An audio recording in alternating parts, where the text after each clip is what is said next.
Amém? Oi. Aleluia. Você está no lugar certo, na hora certa, com as pessoas certas. Você está na DLV, a igreja que vai fazer a independência estremecer. Aleluia. Você pode já abrir a sua Bíblia aí no Evangelho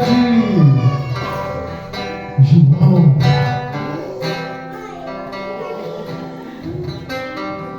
Capítulo é o 11. Nós estamos numa série do Eu Sou, série do Evangelho de João. Eu acredito que Jesus ele falava muita coisa que deixava os religiosos da época, os fariseus, os saduceus, os religiosos daquela época ficavam completamente assustados com as falas de Jesus. Eles ficavam completamente perplexos, boquiabertos com o que Jesus falava e fazia, porque ele confundia a medicina, ele confundia a religião, ele falava coisas que aqueles homens, por mais que fossem muito estudiosos da lei, muito estudiosos da Torá, da Taná, eles tinham muito conhecimento religioso, eles ainda não tinham contato com o verdadeiro Deus. E quando você lê o Evangelho de João, você já é surpreendido com Jesus, no primeiro capítulo, falando com um homem religioso, chamado Natanael, um homem de Betsaida, um homem que, acredito eu, que era um homem culto, um homem que tinha dinheiro, que tinha estudo. Alguns dizem que ele era como se fosse um arquiteto, um engenheiro. Mas aquele homem, no momento em que ele ouve que o Messias veio de um lugar que as pessoas olhavam e falavam assim: pô, mas lá é um lugar tão pobre, lá é um lugar que ninguém dá nada, pode sair alguma coisa boa de lá? E aí acontece de que, num determinado momento, Jesus olha para aquele jovem, aquele homem religioso, e fala assim: Natanael, eu te conheço, eu conheço o íntimo do teu coração, eu conheço o mais profundo que está dentro de você. Antes que você fosse apresentado a mim, eu já tinha te visto debaixo da figueira, eu já conheço o teu segredo, eu já sei aquilo que você tem passado. E aquele homem, ele fica impressionado com Jesus, porque ele falou um segredo, ele falou algo que somente ele e o Deus Todo-Poderoso sabia. E naquele momento ele reconhece Jesus como Deus, Jesus como o Senhor, e começa a o seguir, torna-se um discípulo de Jesus. No capítulo 2 de João, você vê um casal que nas bodas de Caná da Galileia, eles iniciam a sua festa de casamento, mas no meio da festa acaba aquilo que era o mais importante, acaba aquilo que faria toda a diferença, toda a alegria, o vinho, aquilo que representava tudo de bom para a festa. Aquele casal agora estaria completamente envergonhado, completamente mal falado diante da sociedade. Como vocês fazem uma festa, como vocês convidam as pessoas para estar num lugar e acaba o mais importante, o vinho. E quando a gente fala de acabar o vinho, muitas das vezes pode ter acabado o vinho da tua vida, a alegria de viver, e muitas das vezes a gente fica reprimido. Mas o mais interessante sobre aquele casal eles tinham convidado Jesus para estar na festa, eles tinham convidado Jesus para estar no casamento, eles tinham convidado aquele que realmente importava para estar ali. E no momento em que eles tiveram uma dificuldade, no momento em que eles passaram por uma situação complicadíssima, o próprio Jesus foi o milagre deles. O próprio Jesus vai e transforma a água em vinho e faz com que a alegria do casamento voltasse, faz com que a alegria da vida deles fosse restaurada. E talvez você não esteja entendendo, mas eu estou falando contigo. Se você convidar Jesus para dentro da tua vida, para dentro da tua história, não existe depressão que vai te parar, não existem situações que vão te parar, não existem situações que vão acabar com você. Você vai entender que Ele é o suficiente para suprir todas as tuas necessidades. No capítulo 3 você vê Jesus encontrando com um homem religioso, um homem culto, um dos principais dos judeus, fariseu, chamado Nicodemos. Aquele homem, ele já se exibe para Jesus dizendo: eu sei que tu tem algo de ligação com Deus Todo-Poderoso. Ninguém pode fazer as obras que tu fazes a não ser que seja por Deus. E Jesus olha para ele: eu entendo que você tem muito conhecimento. Eu entendo que você é teólogo formado. Eu sei que você tem tudo quanto é estudo. Mas Jesus olhou para aquele homem e disse: não importa o quanto tu é intelectual, não importa os teus status na sociedade, não importa a tua conta bancária, se você não nascer da água e do Espírito, se você não nascer de novo, você jamais poderá ver o reino de Deus. Jesus estava nos ensinando que não importa o quanto nós tenhamos aqui nessa terra, o mais importante é nascer da água e do Espírito. O mais importante é nascer de novo e viver para Ele, viver a vontade, os planos e os projetos dele, porque essa vida tudo vai passar, nessa vida tudo vai acontecer, mas em um determinado momento a nossa vida vai chegar ao fim e nós só teremos a glória com Ele para o do céu. No capítulo 4, Jesus encontra uma mulher que para a sociedade não prestava, que para a sociedade era mais uma que ninguém daria nada. E talvez você olhasse e falasse assim: essazinha aí, essa aí já passou na mão de todo mundo, já teve mais de 5 maridos. Essa mulher é um caso deplorável. O casamento não deu certo, os filhos abandonaram, a situação aconteceu isso, a situação aconteceu aquilo. Talvez você olhasse para aquela mulher e você desprezasse, mas Jesus ele falou assim: ei, eu conheço essa mulher e eu preciso mudar a história dela. Num determinado momento, aquela mulher ela chega para beber água de um poço. E Jesus fala assim: eu quero te dar uma água que vai movimentar dentro de você, que vai mudar dentro de você, que vai fluir dentro do teu interior, que a tua vida nunca mais será a mesma. Você vai ver a história, aquela mulher queria água, Jesus pediu água e Jesus deu água àquela mulher. Sem ela beber uma gota d'água, ela sai para a cidade anunciando Jesus, dizendo: eu fui saciada, eu fui saciada, eu fui saciada com uma presença que está dentro de mim. Você vai ver que toda a cidade ela ouve falar de Jesus através da boca daquela mulher. O capítulo 5 conta a história de um homem que estava ali há 38 anos esperando um milagre. E Jesus agora vem confundindo mais uma vez a religião. Num sábado, Jesus cura o homem. E aí ele olha para aqueles homens e diz assim: ei, eu não faço nada que o meu pai não tenha mandado eu fazer. Aqueles homens dizem: peraí, como ele se denomina filho de Deus? Como ele se denomina o filho do Deus Todo-Poderoso? Jesus ainda olha para eles e fala assim: ei, eu sou o pão da vida, no capítulo 6. Para Jesus se preparando o próprio Deus. Aleluia. Aí nós entramos em Jesus dizendo: eu sou o pão da vida, aquele que pode saciar a tua fome, aquele que pode matar a tua sede. Nós ouvimos Jesus dizendo: eu sou a porta que te protege, a porta que te salva, a porta que muda a tua história, a porta que vai te manter seguro todos os dias. E ele disse: eu sou o bom pastor, aquele que dá segurança para as ovelhas. E agora o Evangelho de João, capítulo 11. Essa história é muito curiosa.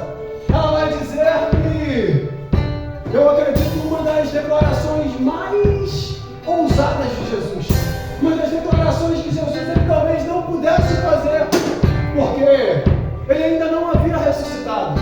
Então agora, o Evangelho de João, capítulo 11, verso 25, Jesus disse-lhe Jesus: eu sou a ressurreição e a vida. Quem crê em mim, ainda que morra, viverá. Jesus, ele faz uma declaração muito ousada. Por quê? Jesus não havia ressuscitado, mas Jesus, ele já nos prova que ele é acima de todas as coisas. Nós sabemos que a morte, ela tem 3 estágios. O primeiro estágio de quando uma pessoa morre é o velório. Você vê que muitas das vezes é um ambiente fechado. A família está ali reunida, chorando a morte daquele ente querido, velando aquele corpo, sofrendo ainda as primeiras dores da perda. E logo depois acontece o cortejo fúnebre. Aquele cortejo que a gente passa ali na subida no canto do cemitério e o pessoal está lá, levando o seu ente querido para o último adeus. No velório, muitas das vezes é algo que ficou fechado para a família. Agora, durante um cortejo fúnebre, a sociedade já começa a olhar e fala assim: olha lá, foi mais um. E olha lá, ó, aquela mulher está passando de novo, está enterrando mais um filho. Ela passou semana passada. E diante daquela tragédia de Petrópolis, olha quantas pessoas todos os dias subindo, descendo na nossa rua. E aí, o terceiro estágio da morte, o sepultamento, que é um dos momentos mais terríveis de se enfrentar. As pessoas pedem para abrir o caixão, olha para o ente querido pela última vez, e quantas vezes eu presenciei pessoas desmaiando, pessoas gritando, pessoas completamente desesperadas naquele momento em que ela tinha a certeza de que ela nunca mais veria aquela pessoa que ela tanto amava. Quantas pessoas passaram por esse momento e ficaram completamente traumatizados, completamente desesperados, porque sabiam que era o último beijo, o último adeus. Mas Jesus, ele nos mostra que ele tem poder sobre todos os estágios da morte. Acompanhe comigo o Evangelho de Marcos, capítulo 5, verso 21 ao 23.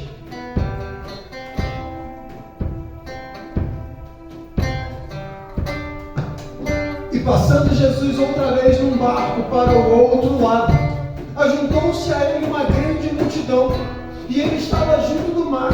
E eis que chegou um dos principais da sinagoga, por nome Jairo, e vendo, prostrou-se aos seus pés e rogava-lhe muito, dizendo: minha filha está à morte, rogo-te, venha.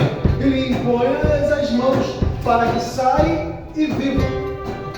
E Jesus foi com ele. Você pode repetir? E Jesus foi com ele. E Jesus foi com ele. E o mais interessante é, Jesus começa a caminhar com Jairo e entra na história que a Calmane acabou de mostrar para você aqui. Jesus, ele sai ao encontro a filha de Jairo. E acontece de que a multidão segue Jesus, a multidão aperta Jesus, mas uma mulher do nada toca em Jesus. E pensa numa história que, para mim, ela causa curiosidade. Porque as pessoas, elas gostam de me fazer umas perguntas difíceis. Qual é o espinho na carne de Paulo? Não sei, também nem quero saber. Deixa o espinho da carne, porque a gente quer saber o pecado do outro. Olha o pecado de Paulo. Qual é o espinho da carne de Paulo? Aí eu não sei, eu vou saber. Não, mas você é pastor, você tem que saber. Se a Bíblia não diz, eu não tenho que saber. Aí a gente quer saber o pecado do outro, a gente quer ver a vida do outro, a gente não se preocupa com qual é o espinho da minha carne. Qual é o que está me machucando, qual é o que está me ferindo, qual é o que está me fazendo todos os dias me afastar de Deus. Aí as pessoas querem fazer essas perguntas. Bíblia não diz, mas você tem que achar que alguém escreveu. Não tem opinião sobre quem escreveu em Hebreus. Mas foi Paulo, foi Priscila, foi Átila, foi não sei quem. Não sei e não me importa. Eu sei que Hebreus está lá para me mostrar algo, para me ensinar algo. Agora, quem escreveu, para mim não faz a diferença. Eu sei que foi inspirado pelo Deus Todo-Poderoso para mudar a minha vida, para mudar a minha história. E com certeza, se você se aprofundar no livro de Hebreus, Deus vai falar contigo poderosamente. Mas se tem algo que mexe comigo, é a história dessa mulher. Por quê? Quantos anos essa mulher estava sofrendo do fluxo de sangue? 12 anos. 12 anos essa mulher sofrendo fluxo de sangue. Quantos anos a filha de Jairo tinha? 12 anos. Eu fico perguntando, Deus, por que tu parou essa história no meio do caminho? Com certeza tem algo aí, tem um mistério. Eu fico pensando, será que há 12 anos atrás, aquela mulher, ela começou o seu ciclo menstrual, ela começou a sua dificuldade, e na hora de ela entrar na sinagoga, ela foi impedida? E o próprio Jairo falou, você é impura, você não presta. Talvez aquela mulher que estava há 12 anos sofrendo, ela tinha 12 anos de idade, teve a sua primeira menstruação, e aquele ato, aquela situação fazia com que aquela mulher se tornasse impura, e ela foi proibida de se encontrar com Deus, ela foi proibida de entrar na igreja, ela foi proibida de entrar na religião, ela foi proibida de entrar na sinagoga. Por quê? Porque ela estava impura, porque as vestes dela não agradavam o pastor, o fariseu, o saduceu, ela não agradava as pessoas, porque talvez ela naquele dia ela estava com o cabelo meio vermelho, igual aquela amiga nossa, talvez, não, outro cabelo. Aí o que acontece? Talvez aquela mulher olharam para ela e falaram assim, você não pode. O que será que aconteceu com aquela mulher? E eu acredito que aquela história ali, ela parou diante de Jairo e daquela mulher, porque Jairo agora descobriu que o dinheiro dele não servia para nada. Ele descobriu que a religião dele não servia para nada. Ele descobriu que tudo aquilo que muito tempo ele acreditava não servia para nada. Porque muitas das vezes nós somos apenas religiosos dentro da igreja. Aí nós reparamos a roupa do outro, nós reparamos o cabelo do outro, nós reparamos como o outro adora, se um pula, se dança, se faz, se acontece. E talvez Jairo, num determinado momento, ele só reparou a impureza daquela menina e ele precisava falar, não, eu vou orar pela tua vida, eu vou mudar a tua história, eu vou mudar o quadro, eu vou fazer algo para que a tua vida seja completamente mudada. Mas ele talvez olhou para ela e falou assim, você é só uma impura. E agora, 12 anos depois, eu fico pensando que talvez Jairo, olhando a situação da sua filha, era o dia do nascimento da minha filha. Essa mulher queria entrar na sinagoga. Qual que era o dia da apresentação da filha dele, né? Uma impura, no mesmo ambiente que a minha filha. Mas agora Jesus coloca aquela situação de frente. E Jairo olha para aquela mulher. Jesus olha para aquela mulher. E Jesus cura aquela mulher. Só que acontece o seguinte. Aquela mulher ela só foi curada porque ela foi ousada.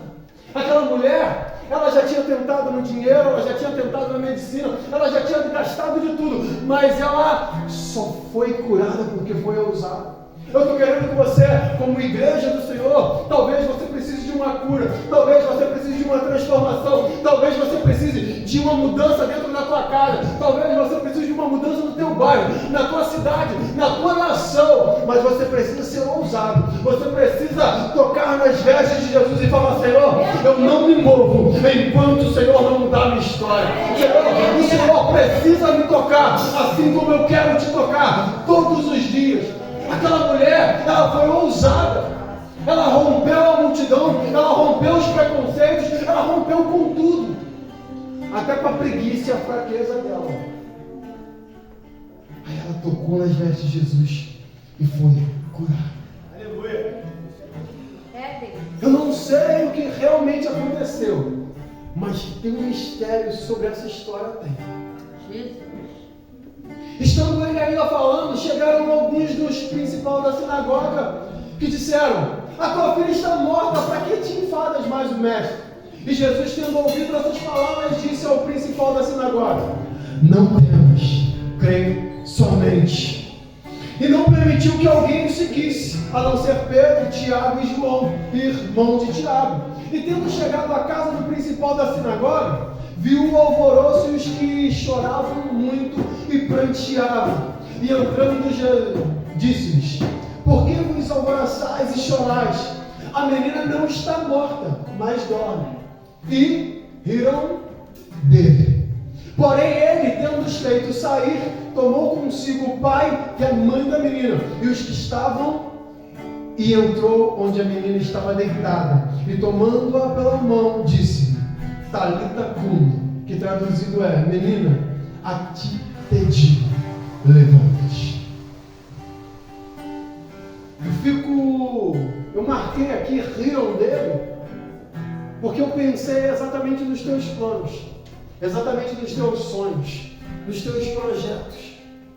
Que aí você chega e fala assim: não morreu o meu sonho, não morreu o meu projeto, não. Eu continuo acreditando, eu continuo sonhando, eu continuo vendo. E as pessoas falam: está de brincadeira? Logo você vai daí, desse auto-independência, daí, não sei da onde, da Coronel Veiga, do Bing, não sei da onde. Logo você acha que vai alcançar alguma coisa? E quantas pessoas já riram dos teus sonhos? Quantas pessoas já riram do teu projeto? E aí Jesus fez o quê? Fazendo-os sair. Porque tem gente que tem que sair da tua vida. Tem gente que não vai permanecer para ver a tua vitória. Muitas das vezes a gente chora porque, mas era tão meu amigo e não sei o quê. Muitas das vezes você não sabe. Deus está tirando aquela pessoa de perto de você, porque é aquela que te apunhalava pelas costas. É aquela que fazia fofoca, aquela que fazia com que você se afastasse dia após dia de Deus Todo-Poderoso.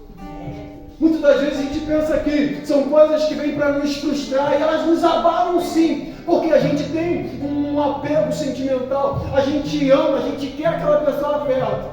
Mas Deus é que sabe e conhece o que realmente faz bem para você.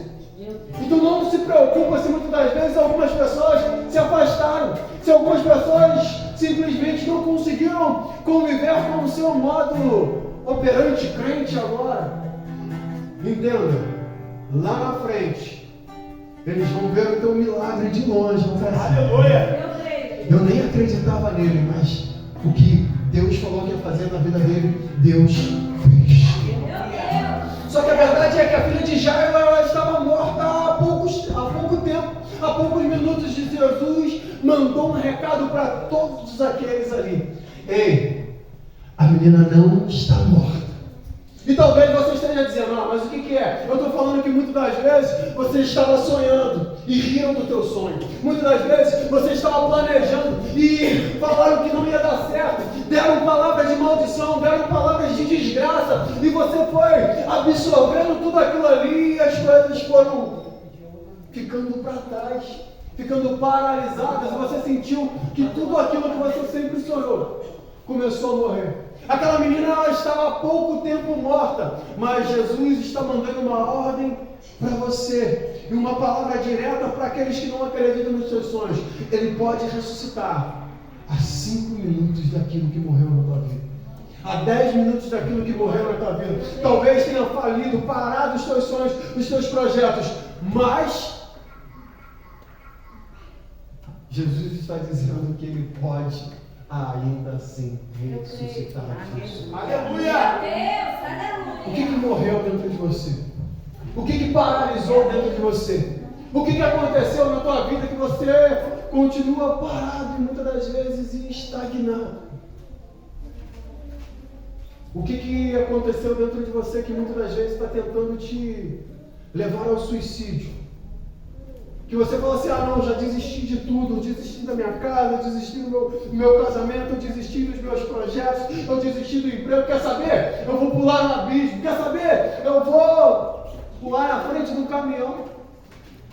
Muitas pessoas desejando a morte. Só que Jesus deu uma ordem para aquela menina, menina, a ti te digo, levanta e anda. E logo a menina se levantou e andava, pois já tinha 12 anos. E assombraram-se com grande espanto, e mandou-lhes expressamente que ninguém soubesse, e disse-lhe que dessem de comer. Expressamente. O que significa expressamente? Rápido. Sabe o que acontece? Jesus falou assim, eu dei uma ordem para reviver. Eu dei uma ordem para que os teus sonhos comecem a florescer novamente, para que a tua mente comece a trabalhar. Não, eu vou voltar a sonhar, eu vou voltar a acreditar, eu vou voltar a ver que tudo aquilo que eu sempre sonhei vai dar certo sim. Aí Jesus falou assim, levanta, a menina levantou, ele falou assim, agora rapidamente, dá comida. Sabe o que significa comida? Alimento? Talvez Jesus estava dizendo para você, se você não se alimentar, vai morrer. Porque não adianta nada a gente alimentar os teus sonhos, os teus projetos, a gente dá uma palavra de vida sobre a tua vida hoje, no domingo, e na segunda-feira, você se alimentar de lixo. E na segunda-feira, você não se alimentar da palavra. E na segunda-feira, você voltar para a sua vidinha ruim de novo. Você precisa rapidamente falar, ei, eu preciso me agarrar nas promessas do Senhor. Eu preciso me agarrar na palavra do Senhor. Eu preciso me agarrar em tudo aquilo que Ele tem para mim. Esse dia eu estava escutando uma história que dizem que foi Spurgeon. Ele foi orar por uma mulher empregada doméstica, muito pobre, no final da sua vida. E aquela mulher, ela estava praticamente mendigando, ela não tinha mais o que comer, ela não tinha mais forças para trabalhar. Por muitos anos ela trabalhou como empregada doméstica. E dizem que ele, orando pela vida daquela mulher, ele falou assim, por que você vive uma vida de miséria? Por que você vive essa vida miserável? Ela falou, porque foi tudo que a vida me deu. Eu nunca tive condições de nada. Eu nunca tive dinheiro, eu não tive pai, mãe que me desse algo, que me desse uma herança. Ele falou assim, e o que é aquilo ali na sua parede? Ela falou, aquilo foi um patrão antigo meu que me deu. E eu achei tão bonito que eu fiz um quadro e coloquei na parede.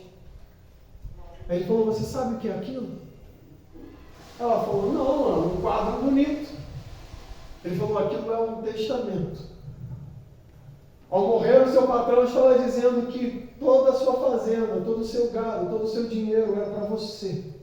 Porque ele não tinha familiar. A única pessoa que ele tinha era a sua empregada. E ele deixou toda a fortuna para você. E infelizmente, você não curtiu nada do que ele deixou para você. E aquela mulher, ao ouvir aquela mensagem, morreu. Triste a história, né? Mas a verdade é que nós fazemos a mesma coisa todos os dias. Deus, Ele tem milhares de promessas sobre a nossa vida, na Bíblia, na palavra. Mas a gente se apoia no TikTok. A gente se apoia no que o não sei quem falou. Mas ele falou que eu sou feio. Ele falou que eu não presto. Ele falou que eu não vou chegar. Ele falou que eu não vou alcançar. A gente se apoia nas pessoas que estão dizendo mal contra nós. Milhares de promessas de Deus sobre a tua vida. E você se alimenta do que o vizinho fala. Você se alimenta do que as pessoas estão falando contra você. Milhares de promessas todos os dias para você.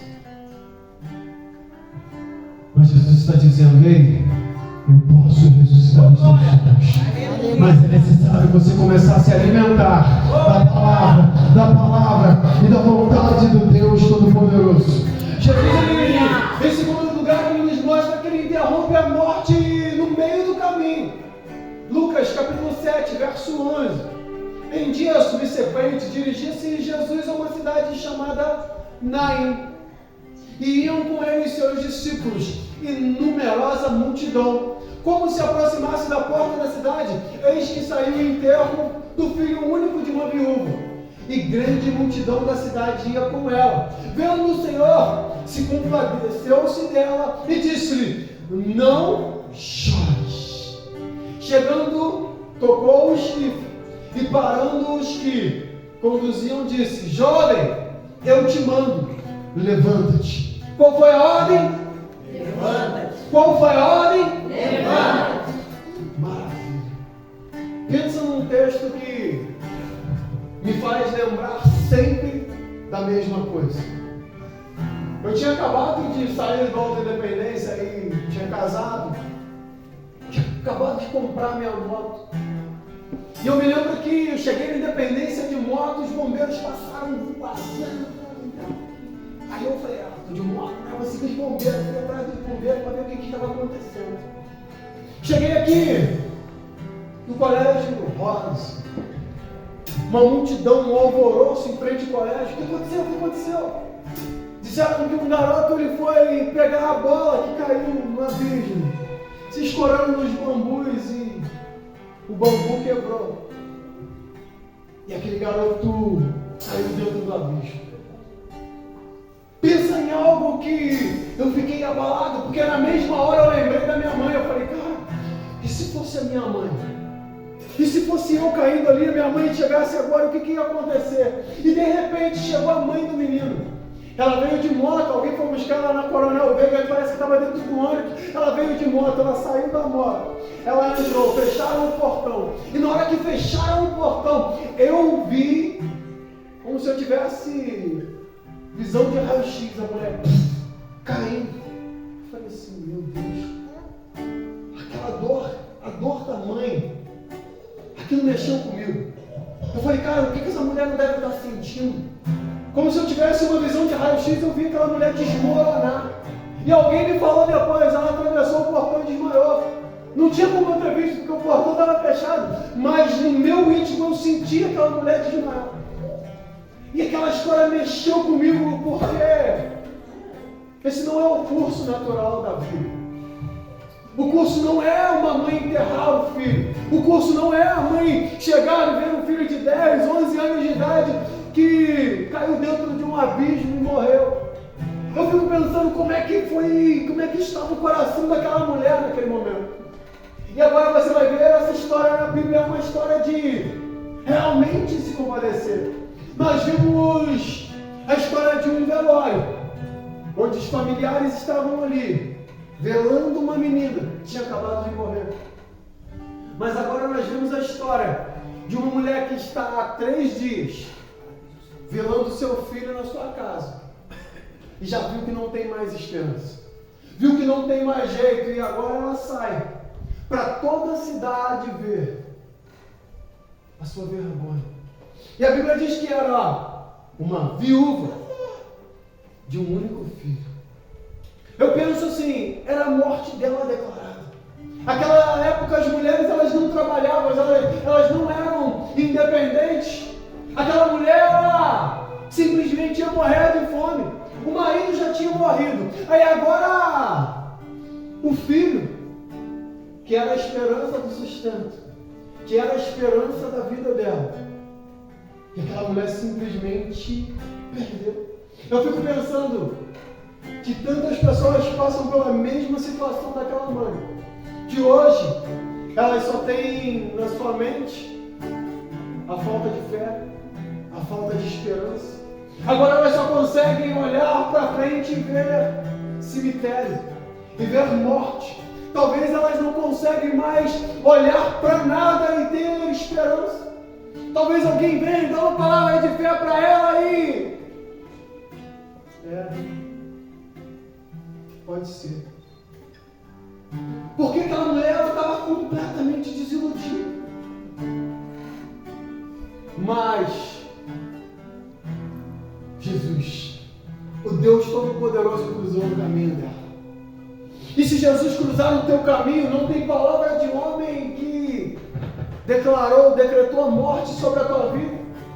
que Jesus não possa reverter. Não existe morte que venha prevalecer diante do que Ele falou. Talvez você esteja parado, talvez a sua fé já tenha morrido há mais de 5 minutos. Talvez você esteja há anos fugindo da presença do Senhor. Talvez você esteja há anos nem acreditando que é mais para você voltar, continuar, viver os projetos do Senhor. Talvez você está lá, já morreu há tanto tempo, já não tem mais esperança, já não tem mais jeito, já não tem mais solução. Mas Jesus, Ele te chamou aqui nessa noite para cruzar o teu caminho e dizer: ei, eu sou a ressurreição e a vida.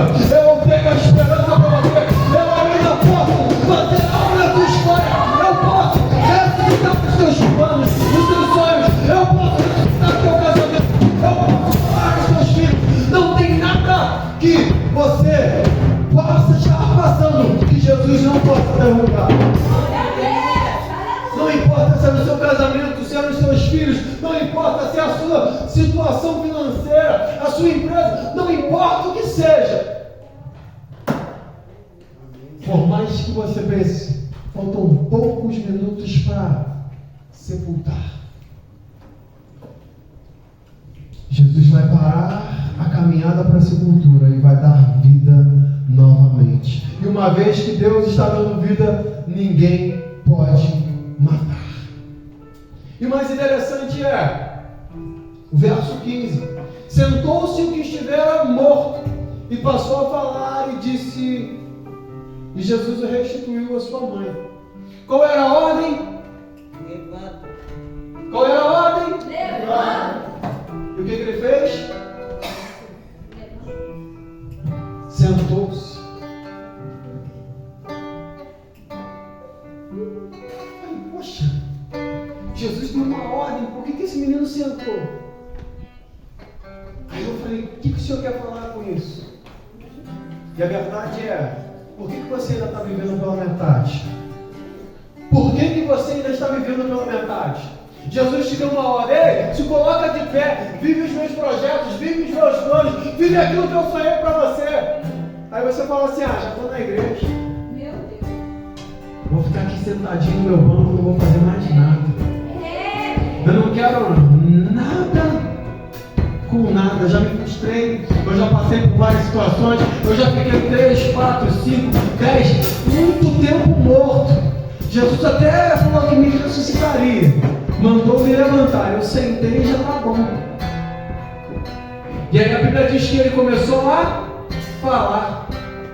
Muitas das vezes a gente fala, a gente acha que é intelectual, a gente acha que sabe tudo, a gente acha que já passou por tudo na vida e vai falando, só que a gente não segue a ordem direta de Cristo, que é levanta-te.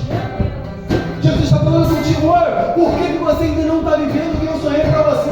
Por que você ainda não está vivendo o que eu sonhei para o teu ministério? Por que você ainda não está pregando? Por que você ainda não está cantando? Por que ainda você não está vivendo tudo aquilo que eu sonhei para você? Levanta-te! Levanta-te! A ordem é para levantar, a ordem é para marchar, mas você continua sentado.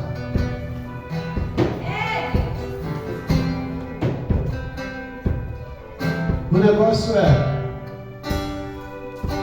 para que Jesus tirou das drogas? Para ser só mais um ex-drogado dentro da igreja? Para que Jesus tirou da prostituição? Para que Jesus tirou daquela vida podre? Para ser só mais um que sentou no banco? Jesus está falando: não, eu te tirei de onde eu te tirei, para que você seja um exemplo. Eu te tirei de onde eu te tirei, para que você seja uma bomba, para que você seja uma potência, para que você seja conhecido como Gadareno, para que você possa ganhar 10 cidades, 10 pessoas, 20 pessoas, ou que você possa ganhar uma nação, mas você não saiu de onde saiu, para ficar sentado, para ficar parado, para ficar, eu vou na igreja e vou viver sozinho. Ei, Jesus te chamou para mudar uma independência, Jesus te chamou para mudar a cidade de Petrópolis, Jesus te chamou para mudar a tua casa, a tua família, os teus irmãos. Jesus te chamou para se movimentar, e você precisa se levantar. Aleluia. A tua casa vai ser mudada, a tua casa vai ser transformada, mas é necessário uma posição sua. Verdade, Deus. Muitas das vezes a gente está meio posicionado, acredita mais ou menos. Jesus está falando, ei, postura. Entra para a guerra, entra para a luta. E é para ganhar, e é para vencer. Levanta-te, levanta-te, levanta-te. E Jesus interrompe a morte na sepultura. Ouvindo, pois, que estava enfermo, ficou ainda 2 dias no lugar onde estava. Pensando numa situação, Jesus se dizia amigo de Lázaro, não é verdade? Aí agora Jesus estava num lugar, um mensageiro chega, ei, Lázaro, o teu amigo está enfermo, à beira da morte. E Jesus, sabendo que o seu amigo estava à beira da morte, ainda fica aqui 2 dias. Sabe qual foi a pergunta que eu fiz? Ou que expressão eu lancei? Foi, que amigo, hein? Fala, que amigo, hein? Sabendo que você precisa de ajuda, o tal do Jesus podendo te ajudar, ficou em silêncio, ficou estagnado, ficou parado. Aí você fala assim, que amigo. Ele podia ser a cura de Lázaro, ele podia fazer algo para Lázaro, mas ele ficou no mesmo lugar. Aí você fala, que amigo, hein? Só que uma coisa você tem que entender, a Bíblia ela tem mistérios, detalhes. Nada que está ali é em vão. Nenhuma vírgula que esteja ali posicionada, ela é em vão. Nenhum ponto final é em vão. Tudo que está na Bíblia é para mudar a história, o próprio de alguém. É para que ele possa nos ensinar algo. O verso 6 diz que Jesus ele ficou no mesmo lugar. Mas Jesus ele queria fazer algo que mexesse totalmente com a religião. A verdade é, Jesus ele paralisou a morte 5 minutos depois que a menina estava morta. Jesus ele ressuscitou o menino 3 dias depois que estava morto. Só que a crença daquele povo, a crença daquela época, eu acredito que até hoje é, as pessoas diziam que quando uma pessoa morre, o espírito fica 3 dias rodeando o corpo. Por isso eles velavam o corpo 3 dias dentro de casa, esperando que talvez o espírito voltasse. Talvez o espírito voltasse. 3 dias era a última chance, era a última esperança. E agora a Bíblia vai dizer que Jesus ele ficou 2 dias parado, 2 dias sem ir até onde ele poderia encontrar Lázaro. E alguns, olha só agora o que vai acontecer, verso 37 do capítulo 11. E alguns deles disseram, não podia ele, que abriu os olhos do céu, fazer também com que este não morresse? Não podia Deus manter o teu milagre? Não podia Deus manter o teu casamento? Não podia Deus curar a tua mãe no leito de morte? Que Deus é esse que tu serve, que tu fala que cura? Que Deus é esse que tu serve, que tu fala que restaura casamento? Que Deus é esse que tu serve, que fala que vai tirar das drogas, e a gente viu morrer nas drogas? É exatamente essa pergunta que fizeram a respeito de Jesus e Lázaro. Que Deus é esse que se dizia amigo dele e deixou que ele morresse? E deixou que os planos, os sonhos fossem frustrados? Jesus, pois, movendo-se outra vez, muito em si mesmo, veio ao sepulcro. E era uma caverna, e tinha uma pedra posta sobre ela. Disse-lhe Jesus, tirai a pedra. Marta, irmã do defunto, disse, Senhor, já cheira mal, porque já é de 4 dias. 4 dias. Não tinha mais esperança. Nem a crença, nem a tradição deles poderia ressuscitar o morto. nem a religião poderia mais acreditar em nada. Mas agora Jesus chega, 4 dias atrasado. E aí você fala assim, Jesus estava 4 dias atrasado. 4 dias que Jesus poderia ter vindo e feito um milagre. Mas Jesus falou, ei, se creres, verás a glória de Deus. Por mais que pareça que Jesus se atrasou, por mais que pareça que Jesus não falou na hora que queria falar, por mais que pareça que Jesus não ressuscitou na hora que tinha que ressuscitar, por mais que pareça que Jesus não ressuscitou na hora que tinha que ressuscitar, Ele está chegando hoje sobre a tua vida, sobre a tua história, está dizendo, eu tenho poder para ressuscitar, eu tenho poder para restaurar, eu tenho poder para fazer, não importa o tempo, não importa a tradição, não importa a religião, o importante é, eu sou a ressurreição e a vida, e se creres, se você crer, eu vou ressuscitar. Jesus, Ele pode ressuscitar os teus sonhos, Jesus, Ele pode ressuscitar o teu casamento, Jesus, Ele pode ressuscitar os seus projetos, Ele pode ressuscitar a tua família, Ele pode fazer. Talvez estão dizendo, tem mais jeito não, já está até feliz, já cheira a morte, já cheira a destruição, está tão afundado nas drogas que ninguém tira, e agora que está preso, não volta de lá não. Agora que se foi, não vai voltar mais. Eu não sei quanto tempo. Eu não sei se já está fedendo. Eu não sei se as pessoas já perderam a esperança. Eu só sei que Deus Todo-Poderoso está aqui nessa noite. Eu só sei que Ele está aqui dizendo, eu posso ressuscitar, mas você precisa acreditar.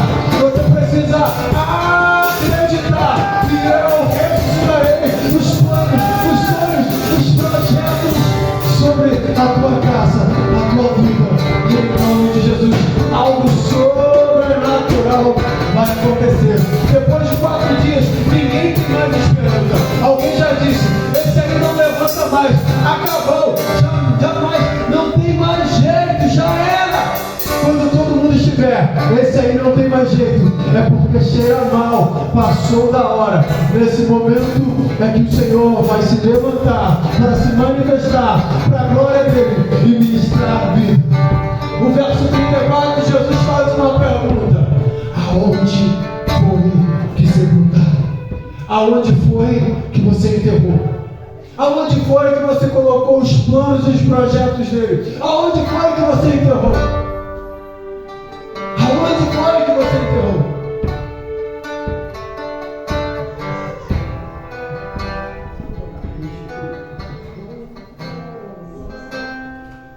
Aonde foi que você enterrou? Deus, Ele quer restituir os teus sonhos, os teus projetos. Ele quer restituir tudo aquilo que um dia morreu. Me perdoe. Sabe cantar restitui? Sabe não sabe, né? Não sabe tudo. Maravilha. Os planos que foram embora, o sonho que se perdeu, o que era festa e agora é tudo que já morreu. Não podes pensar que este é o teu fim, não é o que Deus planejou. Levante-se do chão, Ele é o amor, restitui. Eu quero de volta, eu quero ver. Sabe, e põe teu azeite na dor.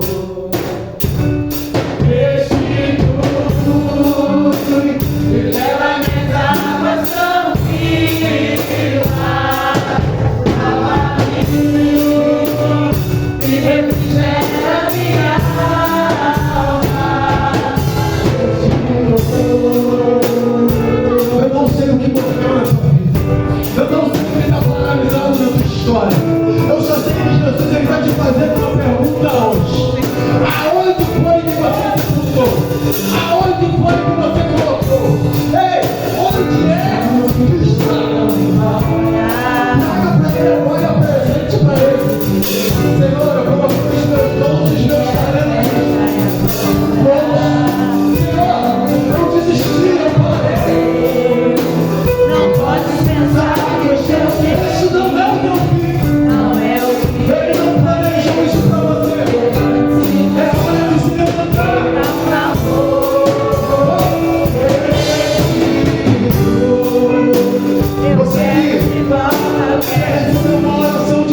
quando